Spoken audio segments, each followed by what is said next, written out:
Assalamualaikum warahmatullahi wabarakatuh. Untuk BKMT, insya Allah Majelis Taklim ini menjadi sumur jernih yang mengalirkan iman, Islam, akhlak kepada keluarga-keluarga di seluruh Indonesia. Dan insya Allah sumur yang jernih ini akan menjadi pengalir pahala kepada para ustazah semua. Selamat untuk BKMT, insya Allah makin maju berkembang. Assalamualaikum warahmatullahi wabarakatuh. Waalaikumsalam warahmatullahi wabarakatuh.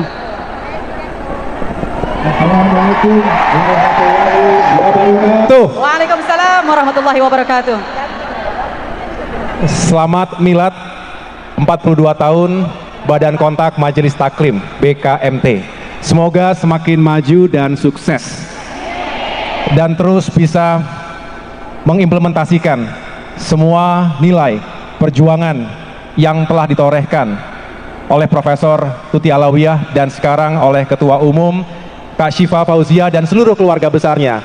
Semoga ibu-ibu sekalian juga senantiasa diberikan kesehatan untuk terus menyampaikan dakwah, membangun silaturahmi dan juga perdamaian di negeri kita. Terima kasih. Wassalamualaikum warahmatullahi wabarakatuh. Assalamualaikum. Teman-teman, catur politik Anies Baswedan ini memang sangat top sekali ya. Bagaimana Anies Baswedan ya, sampai detik ini nama beliau masih saja terang, masih saja menjadi bahan perbincangan, masih saja menjadi bahan di setiap survei, teman-teman.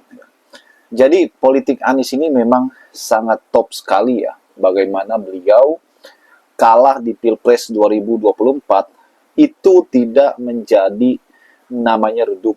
Itu tidak menjadi ia putus asa. Itu tidak menjadi ia berhenti untuk berjuang. Tetapi ya itu bahkan menjadi batu loncatan sehingga per hari ini aja bagaimana ia terus memainkan catur politiknya. Kalau kita melihat ya, bagaimana Anies Baswedan dari kekalahannya Pilpres 2024 yang lalu, Anies bersama dengan relawannya, teman-teman, membangun organisasi masyarakat Ormas Gerakan Rakyat ya. Dan Ormas tersebut kemudian disambut baik oleh masyarakat, banyak kader yang kemudian bergabung ya. Yang menariknya adalah ketika Januari kemarin ya, itu terjadi perubahan struktur dari Ormas menjadi sebuah partai. Ini adalah catur politik Anies Baswedan, teman-teman. Karena apa? Karena Anies tahu peluang partainya nanti untuk menjadi dan bersaing di pemilu 2029 itu sangat besar sekali. Karena apa? Karena modalnya di Pilpres yang lalu. Nah, kali ini teman-teman, pertemuan Anies dengan AHY ini lagi-lagi membuat kita semakin yakin bahwa duet Anies dengan AHY ini bisa saja terjadi, teman-teman. Kenapa? Kalau kita melihat bagaimana kemudian Anies Baswedan ya, yang lawan politiknya itu berpikir bahwa hubungan Anies dengan Demokrat, hubungan Anies dengan AHY, dengan Pak SBY, itu retak gara-gara Pilpres yang lalu. Ternyata mereka salah, teman-teman. Kenapa? Kemarin di acara Halal Bihalal di Cikeas, Anies itu diundang. Anies itu datang dan berbincang dengan AHY, berbincang dengan Pak SBY, teman-teman. Dan ini adalah langkah jenius yang luar biasa. Ya, kali ini ya Demokrat membuka kembali tali silaturahmi dengan Pak Anies Baswedan. Dan kalau kita melihat kenapa penting sekali Anies itu bersama dengan AHY. Kita tahu bagaimana 2024 yang lalu ya kedua tokoh ini sempat ingin berduet ya. Namun karena keadaan politik yang tidak memungkinkan, akhirnya mereka berpisah jalan, teman-teman. Namun, padahal ya, sambutan masyarakat itu cukup luar biasa ya kepada Anies dan AHY. Dan menjelang Pilpres 2029 ya, di antara semua partai-partai ya yang menyatakan dukungan kepada Prabowo Subianto di Pilpres 2029 ya, sudah ada beberapa ya partai yang mendukung. Dan ya, bagaimana Jokowi yang juga dekat dengan Prabowo itu memastikan dan mendukung Prabowo Gibran maju 2 periode, teman-teman. Dan peluang AHY untuk mendampingi Pak Prabowo itu kemungkinan kecil. Kenapa? Karena kita tahulah bagaimana Jokowi ya dapat mendukung Prabowo Gibran di Pilpres 2024 yang lalu ya. Artinya bahwa Pilpres 2029 ini nanti ya bisa jadi ya itu masih sepaket dengan Gibran. Bagaimanapun Prabowo naik karena dukungan Pak Jokowi, teman-teman. Artinya bahwa AHY ya tidak bisa maju bersama dengan Prabowo. Tetapi kemungkinan besar AHY ini mencari poros baru, yaitu bergabung kembali bersama dengan Anies, teman-teman. Ya, karena Anies ini berpeluang maju di Pilpres 2029.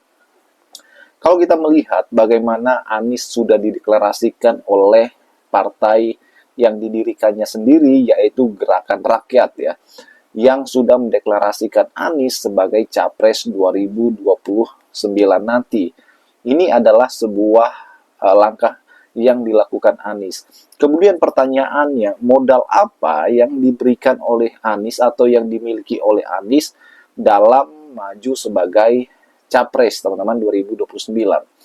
Oke, kita tahu bahwa Anies ini bukan orang sembarang ya. Beliau ini betul-betul yang orang yang sangat cerdas. Waktu di Jakarta ya, prestasi-prestasi Anies itu tidak bisa ditutup sebelah mata, teman-teman. Karena memang ya prestasi beliau tuh banyak di Jakarta.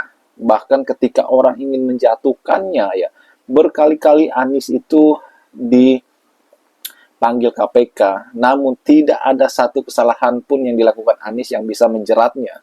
Itulah orang bersih dan orang jujur. Kemudian bagaimana Anies Baswedan, kalau kita melihat ya, beliau itu walaupun bukan pejabat publik, bukan orang yang menjabat di pemerintahan, teman-teman, namun ya sekarang ini Anies itu bergerak di dunia sosial. Bagaimana ia mengajar mahasiswa, bagaimana ia membantu masyarakat yang terkena musibah. Kemudian Anies Baswedan membangun jembatan, membangun jalan untuk warga. Itu tidak mudah, teman-teman. Namun Anies mempunyai hati untuk itu, untuk masyarakat yang membutuhkan. Itu adalah modal yang sangat luar biasa menurut saya. Apalagi ketika Anies Baswedan mendapat jabatan sebagai presiden. Saya yakin bahwa Anies akan menjadi presiden, teman-teman. Apalagi kalau didukung oleh Demokrat bersama dengan AHY satu paket. Wow, ini luar biasa. Bagaimana menurut kalian?